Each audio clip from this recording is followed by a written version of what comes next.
This video is brought to you by volunteeraudio.com, your #1 source for all things Harley-Davidson audio. From individual radios, speakers, and amps to complete plug-and-play amp and speaker systems, we've got you covered. And once you've ordered your package from Volunteer Audio, it includes lifetime tech support. And we have the very best step-by-step installation video so you can install it yourself and save money. Now we're going to remove our seat and then we're going to remove our gas tank. But on your seat, most likely you're going to have some sort of fastener at the rear. In this case, it's a thumb screw. In a lot of cases, it is going to be a #2 Phillips. And some of you might even have our Robert Becker lid locking system. But we're going to remove the one screw or thumb screw here at the back of the seat.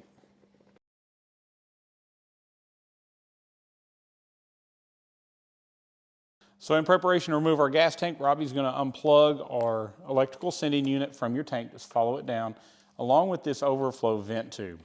Sometimes you'll have another vent that runs down the side here. If you do, pull it up and disconnect it as well.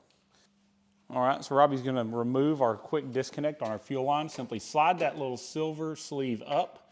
As you slide that up, it's going to disconnect your fuel line and cut the fuel off in one move. So here it is. That sleeve just has to be pushed upward. When it goes up, it's going to unlock this part. All right, so we're going to take a 13mm socket and ratchet, and we're going to remove the bolts from the front of our gas tank. First, remove the rubber covers if they're in place.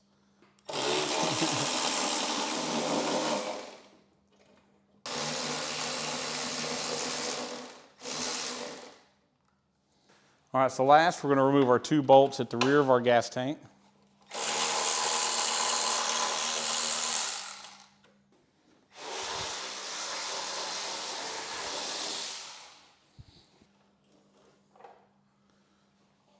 All right, so Robbie just lifted the gas tank off, set it to the side. Make sure if you have any LED lights or anything that's been added that's secured to the bottom of the tank, that you unplug those also. Far too often, when people put underglow lights, they put them on the tank without any kind of disconnect, and we don't want to see you break those.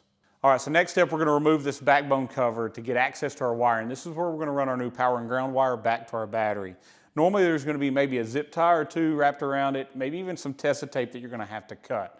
But you're going to take care of that, cut the tape and peel it back, or get rid of that zip tie, and also remove this little cover off of your brake lines. When you're done, make sure all these things go back into place.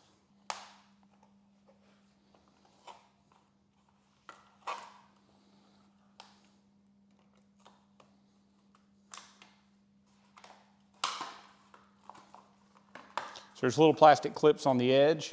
As you see here, Robbie's done this enough, he can do it without any tools. Sometimes people will take a small screwdriver and they'll go in here and they'll release those front clips to get this kind of started. But once you get them undone, as you've seen, you can just kind of wiggle back and forth and it's going to undo. And now we've exposed where all the factory wirings ran. This is the right place to run any of your wiring to make sure that it doesn't ever get damaged by the top of the engine or the head. I've seen some people want to run it through the frame. They do it that way. I don't agree with it because when you put these bolts in, you can't see that wiring, and we never want to have that bolt go in and actually damage the wiring. So we're going to run it where the factory did. When we're done, we'll snap it all back in, and it'll be just like it should have been.